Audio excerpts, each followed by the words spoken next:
Hello दोस्तों, मैं किफ़न स्वागत करता हूं आपका। आज हम पढ़ने वाले हैं 2 सितंबर 2021 के मोस्ट इम्पॉर्टेंट करंट अफेयर्स। तो लास्ट तक बने रहिएगा। यदि अच्छा लगे तो प्लीज़ सब्सक्राइब जरूर कर लीजिएगा। तो लेट्स स्टार्ट। पहला क्वेश्चन है, हाल ही में देश का पहला पोस्ट एंट्री क्वारंटाइन सेंटर कहाँ बनाया गया है? तो देश का पहला पोस्ट एंट्री क्वारंटाइन सेंटर बनाया गया है ऑप्शन ए उत्तराखंड में। पोस्ट एंट्री क्वारंटाइन सेंटर ये 100 करोड़ की लागत से बनाया जा रहा है और इसमें विदेशों से मंगाए जाने वाले फल पौधे को क्वारंटाइन किया जाएगा और 1 साल तक क्वारंटाइन करने पर यदि इसमें कोई भी रोग नहीं दिखता है और कोई भी बीमारियां नहीं दिखती हैं तो इन फलों को दूसरे राज्य में सप्लाई किए जाएंगे। तो ये देश का पहला पोस्ट एंट्री क्वारंटाइन सेंटर है जो कि उत्तराखंड में बनाया जा रहा है। उत्तराखंड की राजधानी है, समर कैपिटल वो है गैरसैंण, और यहाँ की जो विंटर कैपिटल है वो है देहरादून, और यहाँ की न्यायिक राजधानी है नैनीताल। हाल ही में उत्तराखंड के नए मुख्यमंत्री बनाए गए थे पुष्कर सिंह धामी, और यहाँ के गवर्नर हैं बेबी रानी मौर्य। उत्तराखंड में ही स्थित है जिम कॉर्बेट नेशनल पार्क। और जिम कॉर्बेट नेशनल पार्क को पहले हैली नेशनल पार्क के रूप में जाना जाता था और पहली बार इसमें टाइगर प्रोजेक्ट लाया गया था। तो पूछा जाए यदि कि भारत के किस नेशनल पार्क में पहली बार टाइगर प्रोजेक्ट लाया गया था, तो जिम कॉर्बेट नेशनल पार्क में लाया गया था 1973 में। यह भारत का पहला नेशनल पार्क है जिसकी स्थापना 1936 में की गई थी। गंगोत्री नेशनल पार्क ये भी उत्तराखंड में स्थित है। फूलों की घाटी नेशनल पार्क ये भी उत्तराखंड में स्थित है। नंदा देवी नेशनल पार्क और गोविंद पशु विहार नेशनल पार्क ये सभी नेशनल पार्क उत्तराखंड में ही स्थित हैं।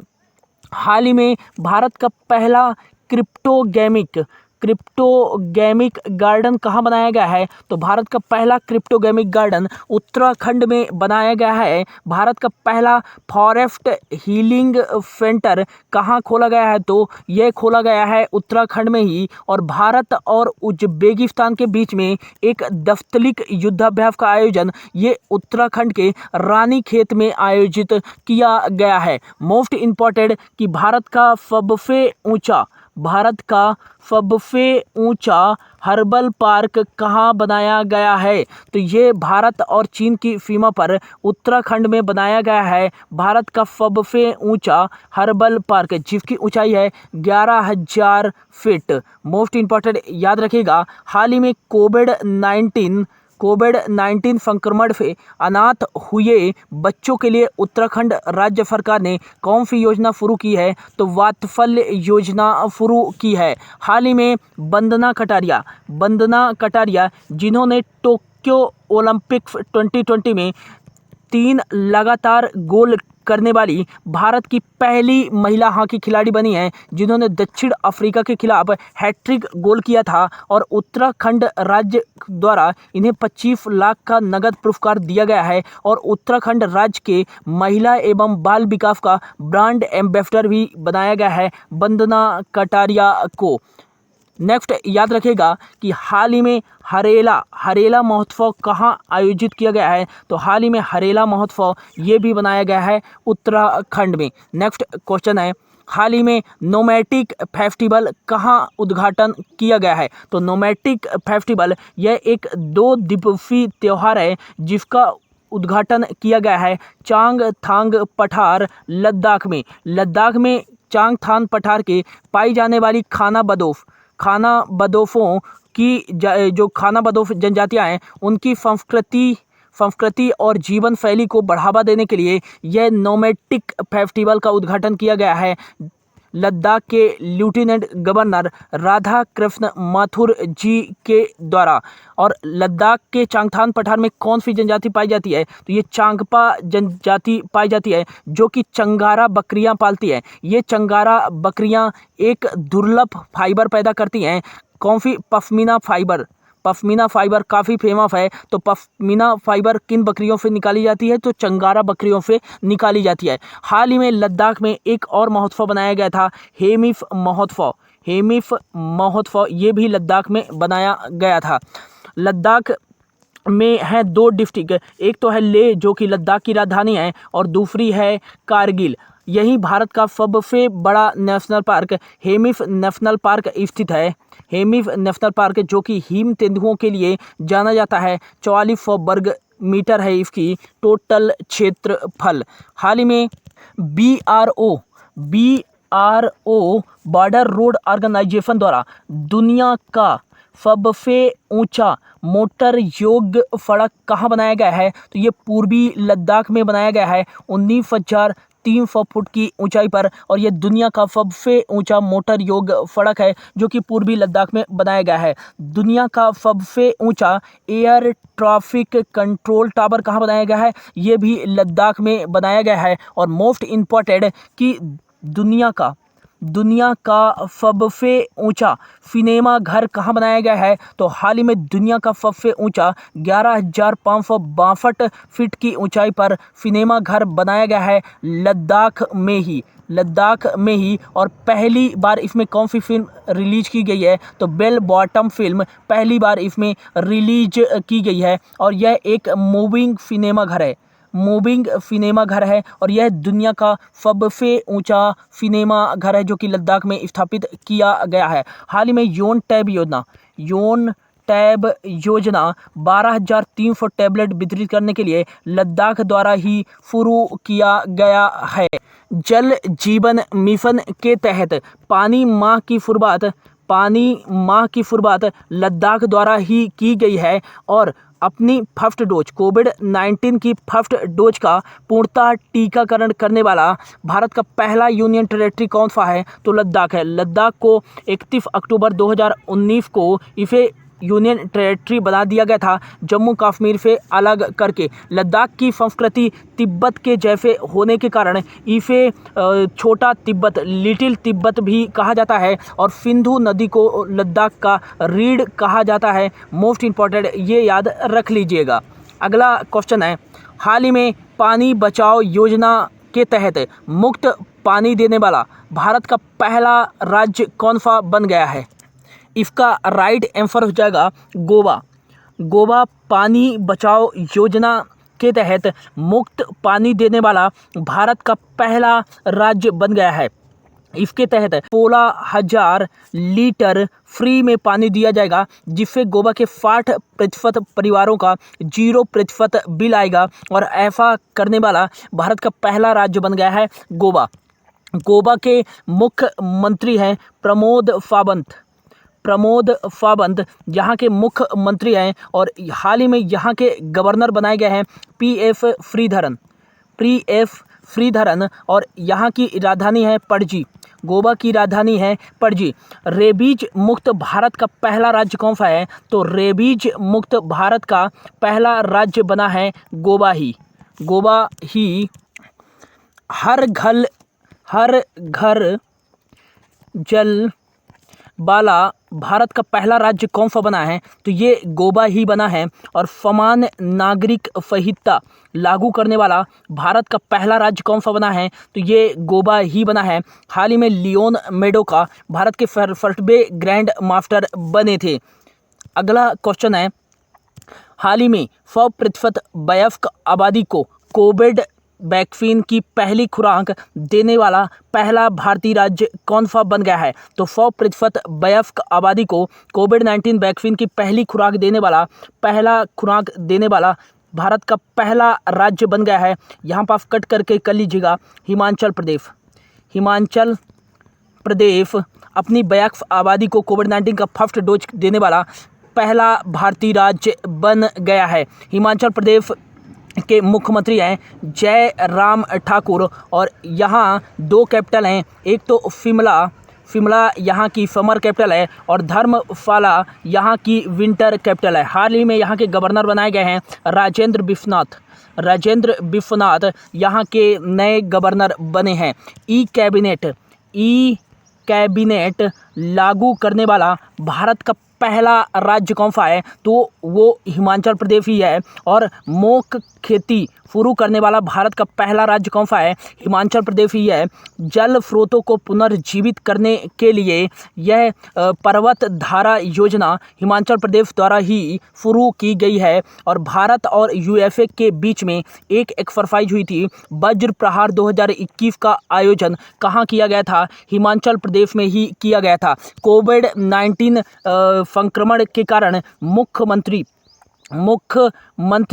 कोविड-19 सेवा संकल्प हेल्पलाइन किस राज्य द्वारा शुरू की गई थी, तो हिमाचल प्रदेश के द्वारा ही शुरू की गई थी। एक कोविड-19 कार्यक्रम आयुष घर द्वार कार्यक्रम यह हिमाचल प्रदेश द्वारा ही शुरू किया गया था। नेक्स्ट बात करें कि कोविड-19 की फर्स्ट डोज 100% अपनी आबादी को करने वाला भारत का पहला यूनियन टेरिटरी कौन था, तो वो लद्दाख था। और कोविड-19 की दोनों डोज 100% लगाने वाला भारत का पहला शहर कौन सा था, तो वो था उड़ीसा की राजधानी भुवनेश्वर, ये भी याद रखिएगा। और कोविड-19 की वयस्क आबादी को 100% टीकाकरण करने वाला भारत का पहला गांव कौन था, तो वो था बेयान गांव, जो कि बांदीपुर जिले जम्मू कश्मीर में स्थित है।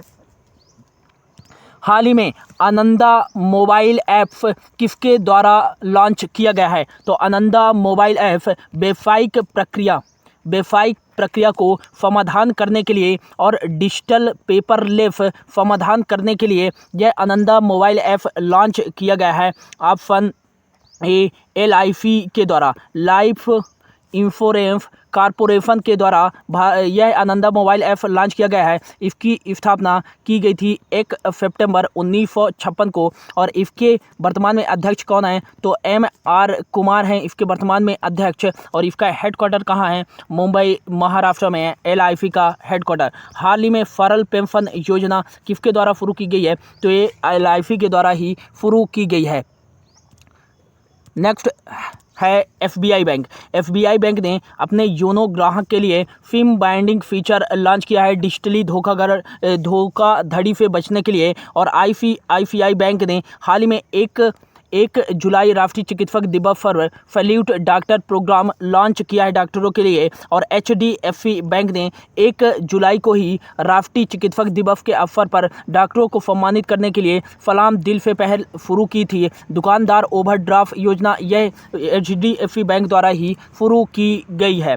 नेक्स्ट क्वेश्चन है, हाल ही में किसानों की मदद करने के लिए ई-गोपाला पोर्टल किसके द्वारा लॉन्च किया गया है, तो किसानों की मदद करने के लिए ई-गोपाला पोर्टल लॉन्च किया गया है NDDB राष्ट्रीय डेयरी विकास board, national dairy development board के द्वारा ई-गोपाला पोर्टल लॉन्च किया गया है। यह ई-गोपाला पोर्टल डेयरी किसानों की मदद करने के लिए लॉन्च किया गया है NDDB के द्वारा। नेशनल डेयरी डेवलपमेंट बोर्ड का मुख्यालय कहाँ है, तो ये गुजरात में है। और इसके संस्थापक कौन थे, तो इसके संस्थापक थे वर्गीस कुरियन। और इसकी स्थापना 16 जुलाई 1965 को की गई थी। वर्गीस कुरियन जी को श्वेत क्रांति का जनक कहा जाता है और इन्हें milk man of the India भी कहा जाता है और रेवोल्यूशन ऑफ इंडिया भी कहा जाता है। वर्गीस कुरियन NDDB के द्वारा 1970 में ऑपरेशन फ्लड शुरू किया गया था। और यह ऑपरेशन फ्लड एक ऐसी परियोजना थी जो कि भारत को दुनिया में कम उत्पादक वाले दूध के देशों से बदलकर दुनिया के सबसे बड़ा दूध उत्पादक देश में बदल दिया था। यह परियोजना ऑपरेशन फ्लड जो NDDB के द्वारा 1970 में शुरू की गई थी। नेक्स्ट क्वेश्चन है, हाल ही में 100% पात्र आबादी का टीकाकरण करने वाला भारत का पहला जिला कौन सा बना है, तो 10 लाख आबादी का 100% टीकाकरण करने वाला भारत का पहला जिला बना है। ऑप्शन बी इंदौर भारत का पहला जिला बना है। हाल ही में भारत का पहला वाटर प्लेस शहर किसे घोषित किया गया है, तो भारत का पहला वाटर प्लेस शहर इंदौर को ही घोषित किया गया है। और हाल ही में एशिया का सबसे लंबा हाई स्पीड ट्रैक का उद्घाटन कहाँ किया गया है? तो ये इंदौर में ही किया गया है। इंदौर को मध्य प्रदेश की इकोनॉमिक कैपिटल कहा जाता है। इसे मिनी मुंबई भी कहा जाता है इंदौर को। अगला क्वेश्चन है, हाल ही में कौन सी राज्य सरकार 2030 तक 100% साक्षरता हासिल करने के लिए योजना बनाई है? तो हाल ही में राइट आंसर जाएगा ऑप्शन ए, नागालैंड राज्य सरकार ने 2030 तक 100% साक्षरता हासिल करने के लिए योजना बनाई है। नागालैंड के मुख्यमंत्री हैं नेफ्यू रियो और यहाँ के गवर्नर कौन हैं? तो आर एन रवि हैं। और नागालैंड की राजधानी क्या है? तो कोहिमा यहाँ की राजधानी है। और यहाँ का सबसे बड़ा जो शहर है वो है दीमापुर। दीमापुर हवाई अड्डा भी कहाँ स्थित है? ये नागालैंड में ही स्थित है। हार्नबिल फेस्टिवल कहाँ आयोजित किया जाता है? तो हार्नबिल फेस्टिवल यह आयोजित किया जाता है नागालैंड में ही। इसे फेस्टिवल ऑफ फेस्टिवल कहा जाता है। हाल ही में नोक्लू फोम जो कि नागालैंड के हैं और इन्हें बीटली अवार्ड 2021 से सम्मानित किया गया है। और बीटली अवार्ड प्राप्त करने वाले एकमात्र भारतीय हैं नोक्लू फोम, जिन्हें हाल ही में बीटली अवार्ड 2021 से सम्मानित किया गया है। अगला क्वेश्चन है, हाल ही में फिक्स नाइफियल अंतर्राष्ट्रीय शतरंज ओपन किसने जीता है? तो फिक्स नाइफियल अंतर्राष्ट्रीय शतरंज ओपन जीता है ऑप्शन डी, इंडियन ने फ्रांस में आयोजित नेफियल अंतर्राष्ट्रीय शतरंज ओपन जीत लिया है। नेक्स्ट बात करें, भारतीय शतरंज महासंघ का मुख्यालय चेन्नई में स्थित है। 1951 में इसकी स्थापना की गई थी और संजय कपूर इसके अध्यक्ष हैं। अगला बात करें कि हाल ही में दुनिया के सबसे कम उम्र के ग्रैंड मास्टर कौन बने हैं? तो वो बने हैं भारतीय ही हैं, अभिमन्यु मिश्रा। मोस्ट इम्पोर्टेंट, ये याद रखिएगा। अगला क्वेश्चन है, हाल ही में महिला मछली विक्रेताओं को मुक्त परिवहन प्रदान करने के लिए भारत की पहली समुद्र बस सेवा कहाँ शुरू की गई है? तो जो मछली विक्रेताएं हैं, फेरी करने वाली, उन महिलाओं को मुफ्त में बस सेवा उपलब्ध कराने के लिए समुद्र बस सेवा यह शुरू की गई है। ऑप्शन ए, केरल में शुरू की गई है। और केरल के मुख्यमंत्री कौन है? पिनरई विजयन है। और केरल के गवर्नर हैं आरिफ मोहम्मद खान। केरल की राजधानी है तिरुवनंतपुरम। और केरल की राजधानी तिरुवनंतपुरम में ही भारत का पहला डिजिटल विश्वविद्यालय खोला गया था। भारत का सबसे साक्षर राज्य कौन सा है? तो भारत का सबसे साक्षरता वाला राज्य केरल ही है। भारत का सबसे डिजिटल राज्य कौन सा है? तो ये केरल ही है। भारत का सबसे लिंगानुपात वाला राज्य कौन सा है? तो ये केरल ही है। 1084 महिलाएं प्रति 1000 पुरुष में यहाँ स्थित है। नेक्स्ट बात करें कि हाल ही में भारत का पहला ड्रोन फॉरेंसिक लैब कहाँ खोला गया है? केरल में ही खोला गया है। और अब केरल विश्वविद्यालयों से ट्रांसजेंडरों की आयु सीमा समाप्त करने वाला भारत का पहला राज्य कौन सा है? तो केरल ही है। यदि पूछा जाए कि ट्रांसजेंडरों को सेवा क्षेत्र में 1% आरक्षण देने वाला भारत का पहला राज्य ये कौन सा है? कर्नाटक है। और हाल ही में यदि पूछा जाए कि भारत का पहला एकमात्र ऐसा राज्य कौन सा है जिसने ट्रांसजेंडर नीति घोषित की थी? तो 2015 में ट्रांसजेंडर नीति घोषित करने वाला भारत का पहला राज्य केरल ही है। ट्रांसजेंडर यूनिवर्सिटी कहाँ स्थित है? तो ये कुशीनगर उत्तर प्रदेश में स्थित है। और ट्रांसजेंडर कम्युनिटी डेस्क सेंटर कहाँ खोला गया है? तो ये तेलंगाना में स्थापित किया गया है। हाल ही में केरल के कोचीन इंटरनेशनल एयरपोर्ट्स को रूल ऑफ एक्सीलेंस अवार्ड से सम्मानित किया गया है सेवा क्षेत्र के लिए। और बाढ़ से प्रभावित होने से बचने के लिए कोचीन इंटरनेशनल एयरपोर्ट्स के द्वारा ऑपरेशन प्रवाह शुरू किया गया था। और यह दुनिया का पहला ऐसा इंटरनेशनल एयरपोर्ट है जो पूर्णतः सौर ऊर्जा से संचालित हुआ था। इसे champion of the earth award से भी सम्मानित किया गया है कोचीन इंटरनेशनल एयरपोर्ट्स को। तो ये था दोस्तों आज का करंट अफेयर्स। होप आपको अच्छा लगा होगा। Thank you so much for your watching.